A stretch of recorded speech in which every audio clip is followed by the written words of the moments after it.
ಸ್ನೇಹಿತರೆ, ಚರಿತ್ರೆ ಮತ್ತೊಂದು ವಿಡಿಯೋಗೆ ನಿಮಗೆಲ್ಲ ಪ್ರೀತಿಯ ಸ್ವಾಗತ. ನವದೆಹಲಿಯ ಹತ್ತಿರವೇ ಇರುವ ನೋಯ್ಡಾದಲ್ಲಿ ಒಂದು ಸ್ಥಳ ಬರುತ್ತದೆ. ಅದರ ಹೆಸರೇ ನಿಠಾರಿ ಗ್ರಾಮ ಅಂತ. ಇಲ್ಲಿಯ ಒಂದು ಬದಿಯಲ್ಲಿ ಸೆಕ್ಟರ್ 31ರ ಬಳಿ ನೋಯ್ಡಾದ ಶ್ರೀಮಂತ ಜನರ ಬಂಗಲೆಗಳು ಕಾಣಿಸುತ್ತವೆ. ಹಾಗೂ ಇದರ ಮತ್ತೊಂದು ಬದಿಯಲ್ಲಿರುವ ಇದೇ ನಿಠಾರಿಯೊಳಗೆ ಬಡಜನರ ವಟಾರ ಹಾಗೂ ಸಣ್ಣ ಮನೆಗಳು ಕಾಣಿಸುತ್ತವೆ.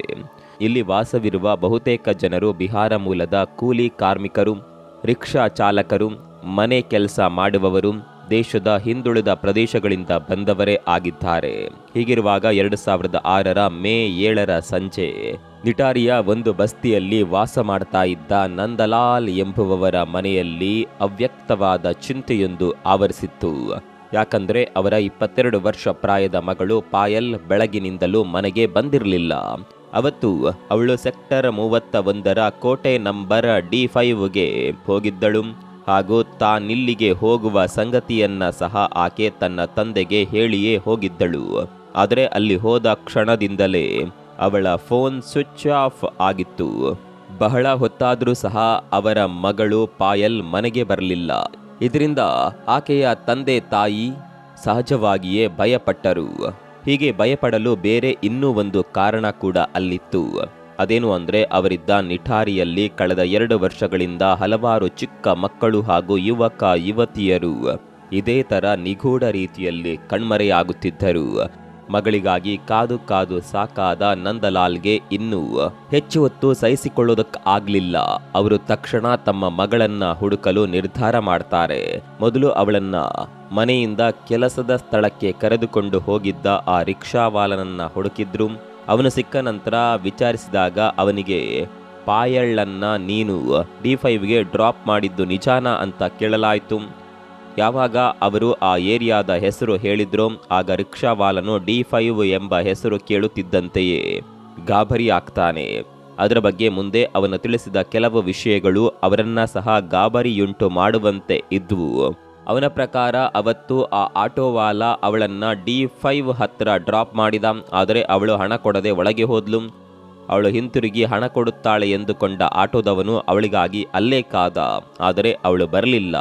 ಆಗ ತಾನೇ ಹೋಗಿ ಅದರ ಕಟ್ಟಡದ ಬಾಗಿಲು ತಟ್ಟಿದಾಗ ಅಲ್ಲಿ 36 ವರ್ಷದ ಕೆಲಸಗಾರನಾದ ಸುರೇಂದ್ರ ಕೋಲಿ ಎಂಬಾತ ಹೊರಬಂದ.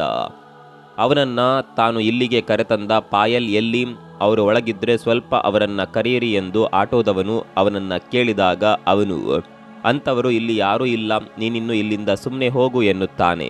ಆಗ ರಿಕ್ಷಾದವನು ನೀನು ಸುಳ್ಳು ಹೇಳುತ್ತಿದ್ದೀಯಾ ಎಂದಾಗ ಕೋಪಗೊಂಡ ಕೋಲಿಯು ಅಲ್ಲಿದ್ದ ಇಟ್ಟಿಗೆ ಒಂದನ್ನ ಎತ್ತಿ ಅವನ ಕಡೆ ಎಸೆದು ಅವನನ್ನ ಓಡಿಸ್ತಾನೆ.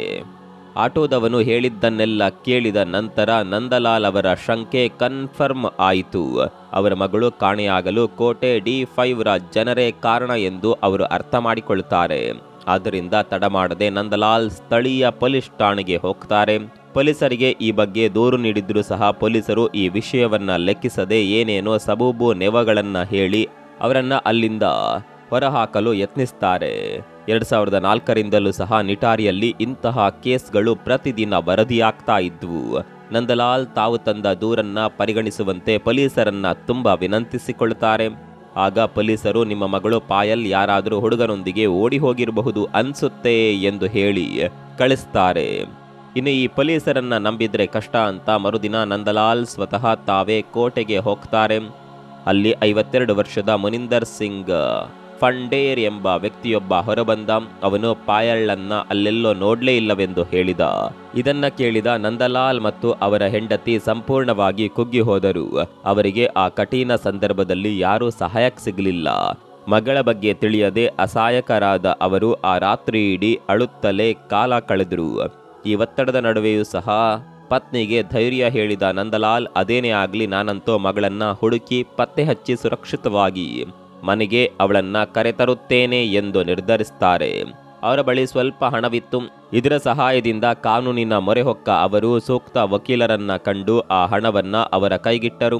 ಇದರ ಜೊತೆ ಅವರ ಸಲಹೆ ಸೂಚನೆಯ ಮೇರೆಗೆ ತಮಗಾಗಿರುವ ಸಮಸ್ಯೆ ತಿಳಿಸಿ ಆ ಕುರಿತು ನ್ಯಾಯಾಲಯಕ್ಕೆ ಒಂದು ಅರ್ಜಿ ಸಲ್ಲಿಸ್ತಾರೆ. ಅಲ್ಲಿಯ ಮ್ಯಾಜಿಸ್ಟ್ರೇಟ್ ಈ ಪ್ರಕರಣವನ್ನ ಸ್ಟಡಿ ಮಾಡಿ ಪೊಲೀಸರಿಗೆ ಈ ಬಗ್ಗೆ ಒಂದು FIR ದಾಖಲಿಸಲು ಮತ್ತು ತಕ್ಷಣವೇ ಕ್ರಮ ಕೈಗೊಳ್ಳಲು ಆದೇಶಿಸುತ್ತಾರೆ. ಆಗ ಎಚ್ಚೆತ್ತ ಪೊಲೀಸರು ಕಾಣೆಯಾದ ಆ ಮಕ್ಕಳ ಬಗ್ಗೆ ಗ್ರಾಮಸ್ಥರನ್ನ ವಿಚಾರಿಸಿದಾಗ ಅವರಿಗೆ ಕೆಲವು ಸಂಗತಿಗಳು ತಿಳಿದು ಬಂದವು. ಅದೇನೆಂದರೆ, ನಿಟಾರಿಯ ಒಂದು ನಾಲೆಯ ಬಳಿ 2 ಸೇತುವೆಗಳ ನಡುವಿನ ಒಂದು 100 ಮೀಟರ್ ವಿಸ್ತೀರ್ಣದ ಪ್ರದೇಶದಲ್ಲೇ ಈ ಎಲ್ಲ ಮಕ್ಕಳು ಕಾಣೆಯಾಗಿದ್ದರು, ಅಥವಾ ಅವರಲ್ಲಿ ಕಾಣೆಯಾದ ಕೆಲವರು ಕೊನೆಯದಾಗಿ ಅದೇ ಸ್ಥಳದ ಸುತ್ತಲೇ ಕಂಡಿದ್ದರು ಅನ್ನೋದು. ಆ 2 ಸೇತುವೆಗಳ ನಡುವೆ ನಾಲೆಯ ಬಳಿ ಒಂದು ವಾಟರ್ ಟ್ಯಾಂಕ್ ಇತ್ತು.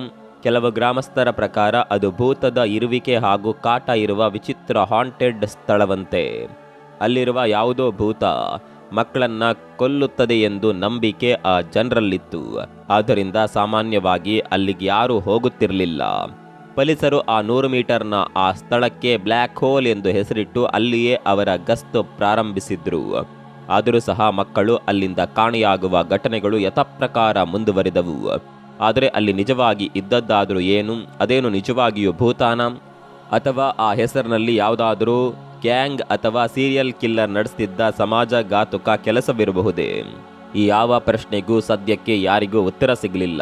ಪೊಲೀಸರ ಮೇಲೆ ಒತ್ತಡ ಹೆಚ್ಚಾಗಿದ್ದರಿಂದ ಅವರು ನಾಪತ್ತೆಯಾಗಿದ್ದ ಪಾಯೆಲ್ಲ ಫೋನನ್ನು ಟ್ರ್ಯಾಕ್ ಮಾಡಿಸಿದ್ರು ಮತ್ತು ಆ ಸ್ಥಳದಲ್ಲಿ ಸಿಕ್ಕ ಮನಿಂದರ್ ಸಿಂಗ್ ಫಂಡೇರ್ನನ್ನ ಸಹ ವಿಚಾರಣೆ ಮಾಡಿದ್ರು. ಆದರೆ ಮನಿಂದರ್ ಸಿಂಗ್ ಹೇಳಿದ್ದು ಪಾಯಲ್ ಕಾಣೆಯಾದ ದಿನ ಅವನು ಚಂಡೀಗಢದಲ್ಲಿ ತನ್ನ ತಂದೆಯ ಅಂತ್ಯಕ್ರಿಯೆಯಲ್ಲಿ ಇದ್ದ ಅಂತ. ಅವನು ಹೇಳಿದ್ದಕ್ಕೆ ಸಾಕ್ಷಿಯೂ ಇತ್ತು. ಆ ಪ್ರೂಫನ್ನು ಪೊಲೀಸರಿಗೆ ನೀಡಿದಾಗ ಇದರ ಕುರಿತಾದ ತನಿಖೆ ಮತ್ತಷ್ಟು ನಿಧಾನವೇ ಆಯಿತು. ಅವಳು ನಾಪತ್ತೆಯಾಗಿ ಹಲವಾರು ತಿಂಗಳುಗಳು ಕಳೆದವು. ನಂದಲಾಲ್ ದಂಪತಿ ಮಗಳ ನೆನಪಿನಲ್ಲಿ ಬಾಧಿತರಾದರು. ಇದರ ನಡುವೆ ಆ ಏರಿಯಾದಲ್ಲಿ ಮತ್ತಷ್ಟು ಮಕ್ಕಳು ಕಾಣೆಯಾಗತೊಡಗಿದ್ರು. ಹೀಗಿರುವಾಗ 2006ರ 26 ಡಿಸೆಂಬರ್ನಂದು ಅಚಾನಕ್ಕಾಗಿ ಪಾಯಲ್ರ ಫೋನ್ ಸ್ವಿಚ್ ಆನ್ ಆಯಿತು. ಪೊಲೀಸ್ ಅದನ್ನು ಹುಡುಕಲು ಯತ್ನಿಸಿದಾಗ ಅವರಿಗೆ ಅದು ಅವರ ಟ್ರ್ಯಾಕಿಂಗ್ ರ್ಯಾಡರ್ನಲ್ಲಿ ಕಾಣಿಸಿತು. ತಕ್ಷಣ ಪೊಲೀಸರು ಆ ಲೊಕೇಶನ್ನ ಜಾಡು ಹಿಡಿದು ಹೊರಟಾಗ ಆ ಮೊಬೈಲ್ ಒಬ್ಬ ಆಟೋ ಚಾಲಕನ ಬಳಿ ಇತ್ತು. ಅವನನ್ನ ಪೊಲೀಸರು ವಿಚಾರಿಸಿದಾಗ ಈ ಮೊಬೈಲನ್ನ ಸುರೇಂದ್ರನಿಂದ ಖರೀದಿ ಮಾಡಿರೋದಾಗಿ ಹೇಳ್ತಾನೆ. ಈ ಸುರೇಂದ್ರ ಮತ್ಯಾರು ಆಗಿರಲಿಲ್ಲ, ಮನಿಂದರ್ ಸಿಂಗ್ನ ಮನೆಯಲ್ಲಿ ಕೆಲಸದವನಾಗಿದ್ದ ಅದೇ ಸುರೇಂದ್ರ ಕೋಲಿ ಆಗಿದ್ದ.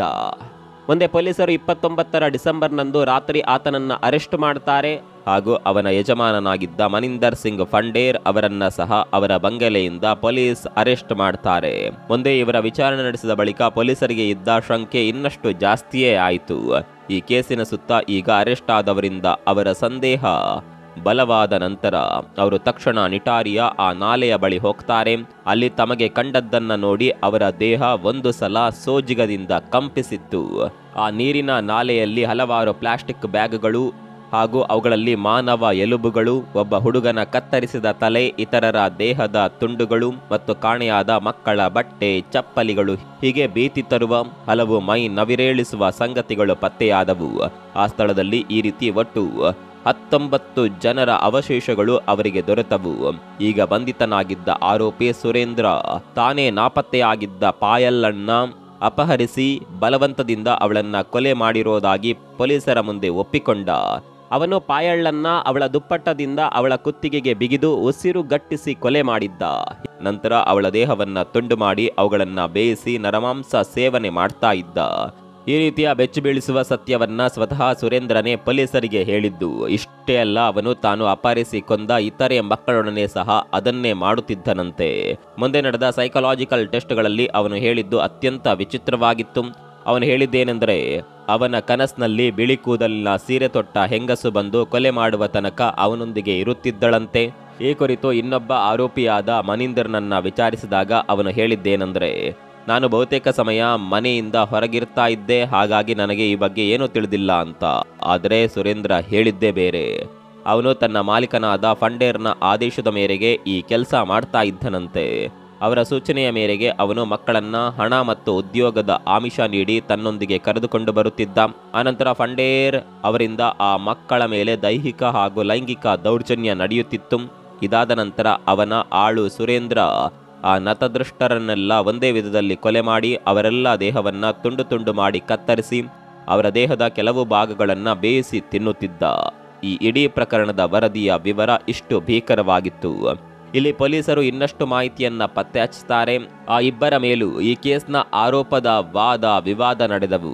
ಅದು ಸಹ ಮುಂದಿನ ಹಲವು ವರ್ಷಗಳವರೆಗೆ. ಕೊನೆಗೆ ಅವರಿಗೆ ನ್ಯಾಯಾಲಯವು ಮರಣ ದಂಡನೆ ವಿಧಿಸಿತು.